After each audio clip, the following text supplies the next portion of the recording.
As the United States economy drifts closer to a recession, there are 13 states that will feel the hit before almost anyone else, and the fallout of those places is likely to be severe.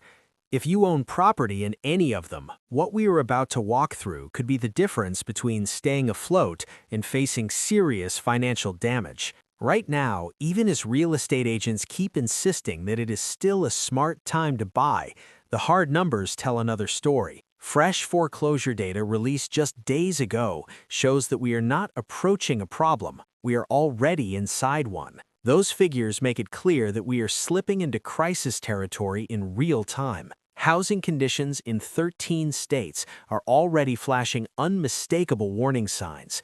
Before we go deeper, ask yourself a simple question. Do you know which state just saw a 145% jump in foreclosures in a single year? Or which state is now seeing one foreclosure for roughly every 1,829 homes? At the very same time, values are starting to fall? If you do not have those answers on the tip of your tongue, you need to watch this entire breakdown. In this video, we are going to unpack the 3 triggers that are colliding right now, and then walk state by state through the 13 places that are officially in the danger zone, based on November 2025 data. What is happening is not a gentle slowdown and not a mild correction. It is financial damage happening in the present tense.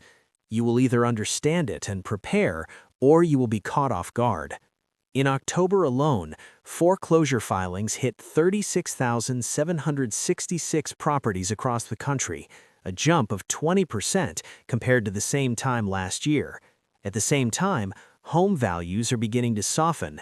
The median asking price per square foot is now about 1% below 2024 levels, and the momentum is clearly fading. The Case-Shiller National Index is barely clinging to positive territory, with year-over-year growth of about 1.5% and drifting towards zero. Here's the part almost nobody mentions. These warning signs are not spread evenly from coast to coast. They are concentrated in 13 states where 3 very dangerous forces are happening at the same time. Let us break down those triggers. Trigger number 1. Foreclosure activity is surging during what is still being described as an economic expansion. When foreclosures rise 20% year over year, while national unemployment rates remain low on paper, that does not signal normal cyclical behavior. It points to deep structural weakness. If a full recession lands on top of that kind of stress, the fallout is far worse than a standard downturn. Trigger number 2. Home prices are slipping in the same places where foreclosures are rising. That combination is especially destructive. When prices fall, homeowner equity disappears. Once people lose their cushion, more owners decide that walking away is easier than fighting to keep a house that is worth less than the debt attached to it. Those strategic defaults add even more distressed inventory to the market, which pushes prices down further and speeds up the spiral. Trigger number 3. State-level fiscal crises are removing the safety net. When housing markets break in states that already have severe budget problems, there is almost no money available for homeowner aid, backstop programs, or serious economic relief. Those governments simply do not have the financial room to intervene.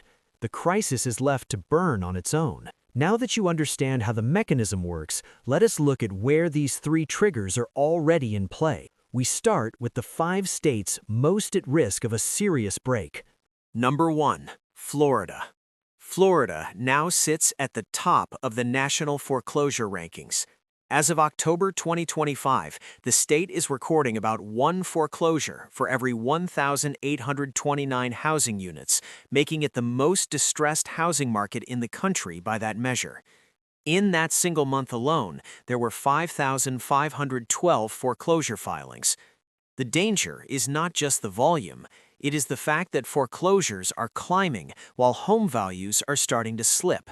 Historically, that mix has been the recipe for full-scale housing breakdowns. The signals are all over the map. Homes in Miami are now sitting on the market for roughly 69 days, the longest average in the nation. Inventory is swelling in market after market. Cape Coral listings are up more than 50% year over year. Northport and Sarasota are up close to 48%. Fort Lauderdale has seen inventory rise around 30%. Those are not normal seasonal moves. That is what fear-driven selling looks like. And the core driver is not mortgage rates. The quiet wrecking ball is insurance. Average homeowner premiums in Florida have blasted past $11,000 per year, compared with a national average near $2,500. That is an increase of roughly 340%, and it is forcing owners to sell, whether they want to or not. For many households, keeping the house simply does not work on a basic budget level anymore. Climate risk pricing has finally caught up with Florida, and the consequences are brutal. Buyers hesitate, long-time residents leave. Markets that once felt unstoppable are now reversing. The state recently posted a natural population decline of more than 7,300 people, while domestic migration has collapsed from roughly 222,000 new residents in 2022 to about 68,000 in 2024.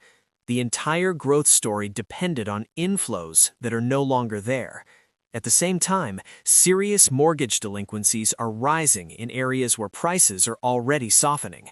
When slipping values, rising foreclosures, and a shrinking population hit the same place, the result is a cascading failure through the housing system. Florida is not dealing with one isolated issue. It is dealing with multiple crises stacking together, making it the clearest live example of a market unraveling as we watch. Number 2. Colorado. Colorado just delivered one of the biggest shocks in the country. The state recorded the largest year-over-year surge in foreclosures nationwide, with filings jumping about 145% compared to the prior year. That means foreclosure activity did not simply rise, it more than doubled in a state many people thought of as safe, stable, and insulated. That sudden shift shows how surface stability can hide deep structural cracks that only become obvious when the pressure hits. At the same time, Colorado is wrestling with serious fiscal turbulence. In less than a year, it moved from a comfortable budget surplus to a projected shortfall of around $750 million for fiscal year 2026. That kind of swing signals stress that most casual observers never saw coming. Housing supply pressures are building as well. Inventory has climbed past its pre-pandemic 2019 highs, even as foreclosure risk increases. Roughly 1 out of every 4,529 homes is now facing foreclosure. All of this is unfolding while Colorado leans heavily on sectors like technology and on work patterns that changed during the remote work boom. Even Denver, which was a star migration magnet during the pandemic years, is showing strain. Office vacancy rates are still elevated, hinting at weaker demand and slowing economic energy. Much of the development boom in recent years was geared toward a growth story that is now fading, leaving behind overbuilt and underused commercial space. The lesson is straightforward. When foreclosure activity more than doubles during an expansion, a true recession does not simply slow things down, it turns a fragile situation into an outright disaster. Colorado shows how the boom era justified aggressive spending and building, but as that boom normalizes, large gaps appear almost overnight. Number 3. Illinois. Illinois is caught in one of the most dangerous financial positions in the nation. The state combines chronic foreclosure stress with overwhelming pension obligations that are mathematically impossible to meet under current conditions. Unfunded pension promises are now well over $140 billion, with total pension liabilities approaching roughly $249 billion. Funding levels sit around 46%, placing Illinois deep in the distressed category. The debt ratio, close to 468%, is the highest in the country and shows just how extreme the imbalance has become. Residents are already responding with their feet. In 2024, Illinois lost more than 56,000 people to domestic migration, the third largest outflow in the United States. That exodus feeds a vicious cycle. Financial strain pushes taxes higher or services lower. Both choices make the state less attractive, which drives even more people out, which shrinks the tax base further. This is not a sudden crash, it is a slow-motion collapse. An ever larger share of state resources is consumed by pension payments and legacy obligations, leaving less and less for schools, infrastructure, and basic services. When housing markets begin to break, Illinois has almost no fiscal room to help. There is no spare funding for homeowner assistance, no real capital for major upgrades, and almost no buffer once the economy turns down. Even modest price gains in places like Chicago, recently around 6.4%, sit on top of already elevated foreclosure rates. When recession truly hits, Illinois is positioned for a harsh correction, with a wave of distressed sales, falling prices, and a shrinking tax base, all in a state that cannot afford to intervene. Number 4, South Carolina. South Carolina is slipping into one of the most severe housing situations in the country, mostly under the national radar. The state now has the second highest foreclosure rate nationwide, with about one foreclosure for every 1,982 housing units. That is not a minor stress signal. Recently, South Carolina recorded more than 1,000 foreclosure filings in a short window, and the damage is spread across the map. Counties such as Dorchester, Kershaw, Berkeley, and Oconee are all showing elevated distress at the same time. This is not a single troubled metro dragging down the numbers. It is evidence of a broad regional failure spreading across multiple counties. That geographic pattern matters. When foreclosures spike in several areas at once, it points to statewide economic stress, not an isolated local problem. South Carolina's economic structure amplifies the risk. The state depends heavily on manufacturing and tourism, two sectors that traditionally take some of the hardest hits when recessions arrive. Economic diversification is limited, which means there's very little cushioning when housing stress and job losses line up together. The current foreclosure trend makes one thing clear. This is not just a housing story. It is the early phase of a wider economic breakdown that will accelerate when a recession fully sets in. Smaller and mid-sized economies like South Carolina do not have the capacity to absorb broad shocks the way larger and more diversified states sometimes can. When the next downturn hits, existing foreclosure issues are likely to intensify quickly, with manufacturing activity slowing, tourism revenue dropping, and housing markets hit from both directions at once. Number 5, California. California is dealing with the most complex and wide-ranging crisis of any state. Multiple failures are unfolding at the same time. The state faces a budget deficit estimated around $58 billion, alongside total liabilities close to $498 billion, while also experiencing the largest population loss in the country. Net out-migration has removed roughly 239,575 residents.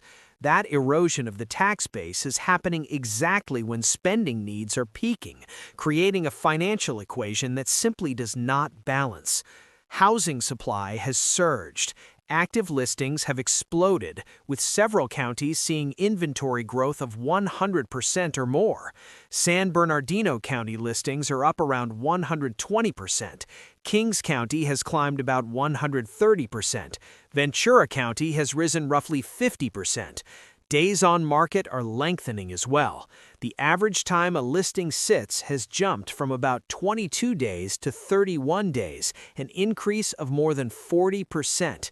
In a state that for years was defined by bidding wars and instant sales, this looks more like a dam breaking than a normal cool-down. Labor markets are adding fuel to the fire. The unemployment rate has climbed to about 5.5%, the second highest in the country, while prices in several metros are already slipping.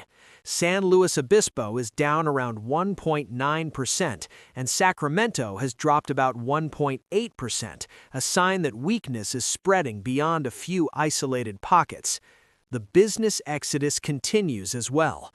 Over the past decade, hundreds of companies have moved their headquarters out of California, including multiple Fortune 500 firms. Unfunded pension obligations add another heavy layer, totaling roughly $265 billion. As residents and businesses leave, the shrinking tax base forces a harsh choice between cutting services or raising taxes, both of which risk driving more people away. The result is a feedback loop where financial stress and housing instability reinforce one another, turning a difficult situation into a true downward spiral. Before we continue down the list, take a second to support Discover the Nation. If this kind of detailed breakdown helps you see what is really happening behind the headlines, tap like, subscribe, and turn on notifications. That simple support helps us keep digging into the data and bringing you the stories that others ignore. Now let us move on. Number 6. Delaware. Delaware may be small, but that size makes its current problems even more dangerous. The state recently posted the highest bankruptcy rate in the country, with more than 1,200 filings in 2024, up sharply from 897 the year before. That means more than 1% of all businesses in Delaware went through bankruptcy in a single year, a clear signal of widespread financial stress. Housing conditions are deteriorating alongside business failures. Delaware is now among the worst states for foreclosures, with about 1 in every 2,617 housing units affected. Unemployment has also climbed from roughly 3.7% to 4.3%, adding pressure to households that are already stretched. In a state this small, problems do not stay contained. Delaware lacks the economic scale and diversification to absorb big regional shocks.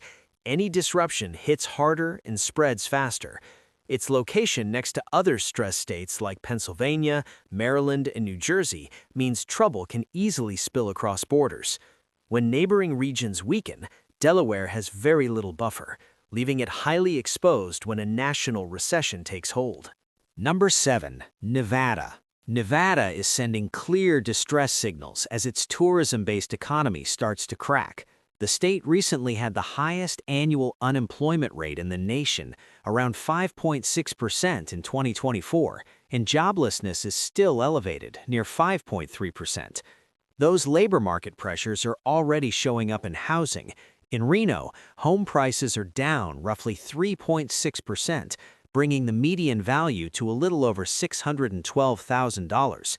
In Las Vegas, prices have slipped around 0.5% to roughly $481,000. Those drops may look modest, but in a market that depends on constant demand and rapid turnover, even small declines can be an early warning that demand is fading. Nevada's vulnerability comes from its reliance on gambling, hospitality, and tourism. Those industries depend on people having extra spending money. When households tighten their budgets, these sectors are among the first to suffer. Nevada also depends on visitors from other states that are facing their own economic and housing stress. As those source states weaken, fewer tourists travel, fewer dollars flow in, and Nevada takes a double hit. In a recession, that structure can produce a rapid and severe downturn. Number 8. Texas. Texas is running straight into the consequences of massive overbuilding. The state now has one of the most oversupplied housing markets in the country, with inventory sitting more than 50% above normal. By April 2025, active listings had climbed to roughly 123,000 homes, flooding the market with supply just as demand cools. A major driver of this imbalance is the collapse in migration. Net domestic migration into Texas has fallen by about 62%, from more than 222,000 new residents during the pandemic surge to around 85,200 in 2024. Builders and policymakers assumed those growth rates would continue and built as if the inflow would never slow down. Even as migration cooled, Texas kept issuing new permits. The state was responsible for roughly 15% of all new home permits nationwide, adding even more supply into an already saturated market. The impact is especially visible in Austin, where prices are projected to fall by more than 12% as a classic overbuilding cycle plays out. The problem is not just inventory, it is timing. Texas expanded aggressively as if the boom would last forever. As population growth normalizes and economic fundamentals soften, that extra supply becomes impossible to ignore. Momentum turns into correction. Number 9. New York. New York is facing a chain reaction that begins in commercial real estate and spreads through the wider economy. In Manhattan, office vacancy rates are now in the high teens, while top-tier office rents have fallen between roughly 7 and 8% year over year. These declines are landing on a state already carrying about $368 billion in total debt and a structural deficit north of $34 billion. Population loss makes the picture even worse. More than 120,000 people left New York in a single year, the second largest domestic outflow in the country. Along with them went billions of dollars in personal income, including a large share that relocated to Florida. That loss weakens both consumer spending and the tax base. When commercial buildings lose value, the damage does not stay in those towers. It hits landlords, lenders, and city finances. As downtown business districts weaken, the shock spreads into residential housing, local employment, and municipal revenue. What we are seeing in New York is a classic cascade failure, where falling office demand undermines city budgets, hurts neighborhood businesses, and eventually weighs on home values and tax collections. Once that process accelerates, stopping it becomes extremely difficult, especially in a state already burdened with high debt and ongoing outmigration. Number 10. New Jersey. New Jersey is caught between rising housing stress and heavy pension obligations. The state carries roughly $92 billion in unfunded pension liabilities, which comes out to nearly $10,000 per resident.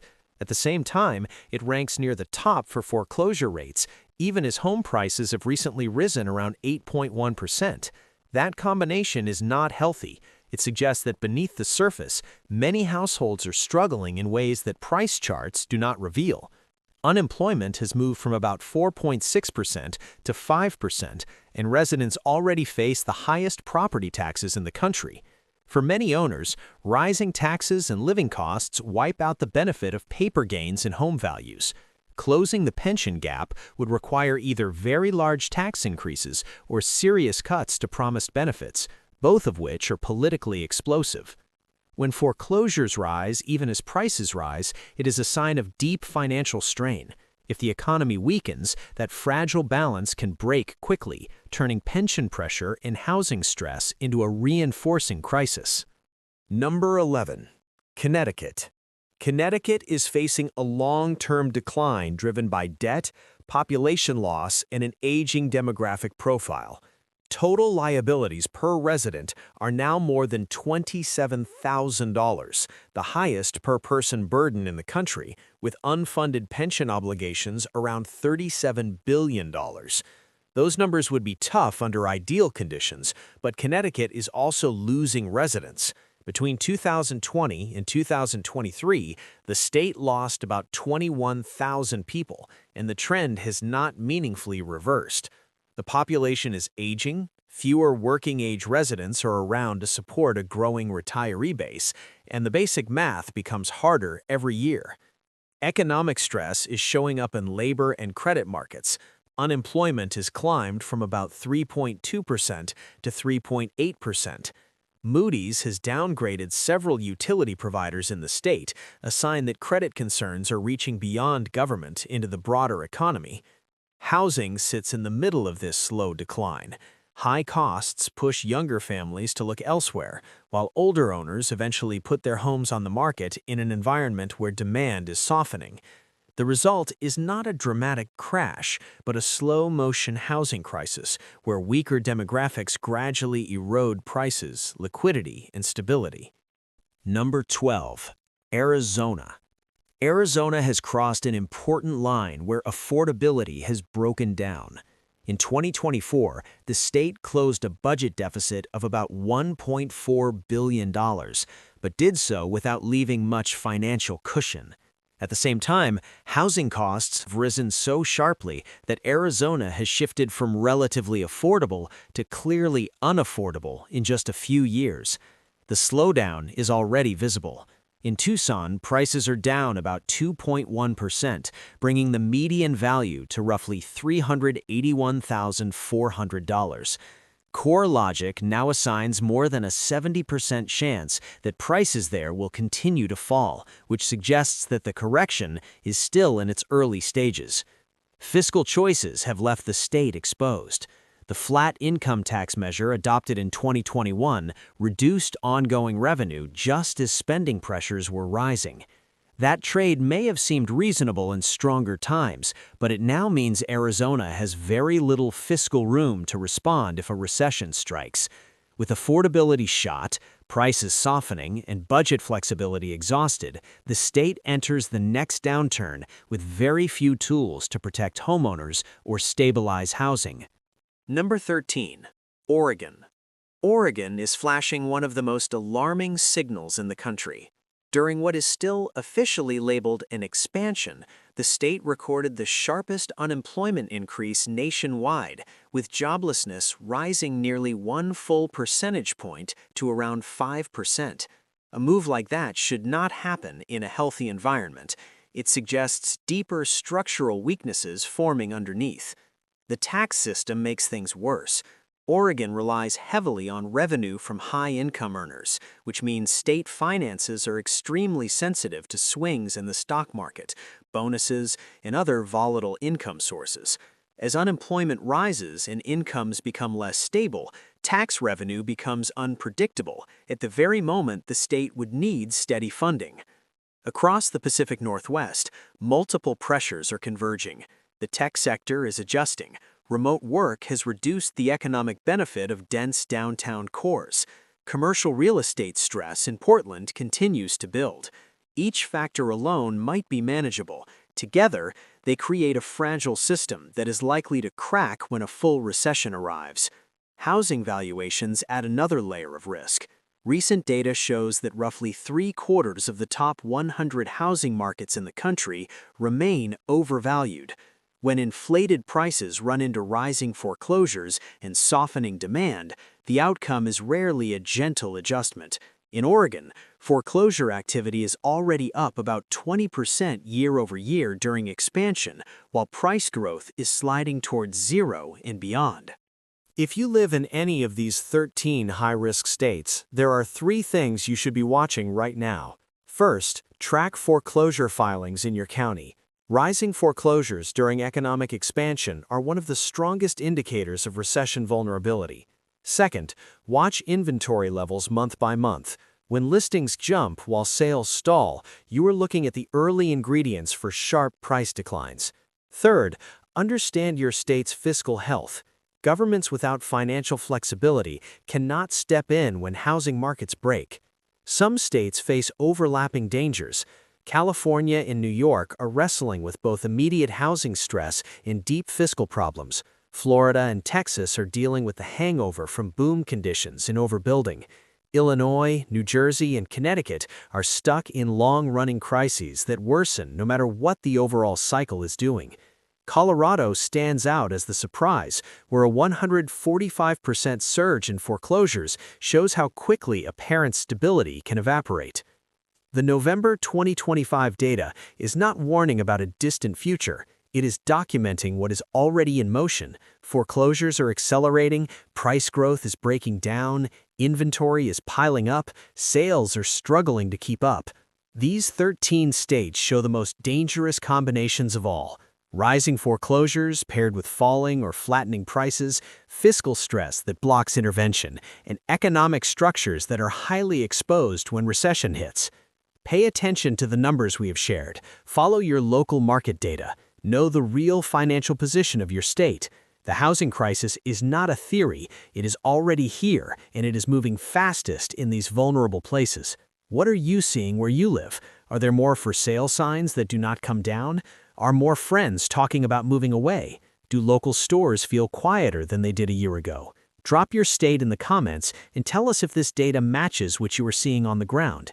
If this real-time breakdown helped you understand what is actually happening, hit like, subscribe to Discover the Nation, and turn on notifications so you do not miss our next deep dive into the cities and states where housing hopes collide with hard reality.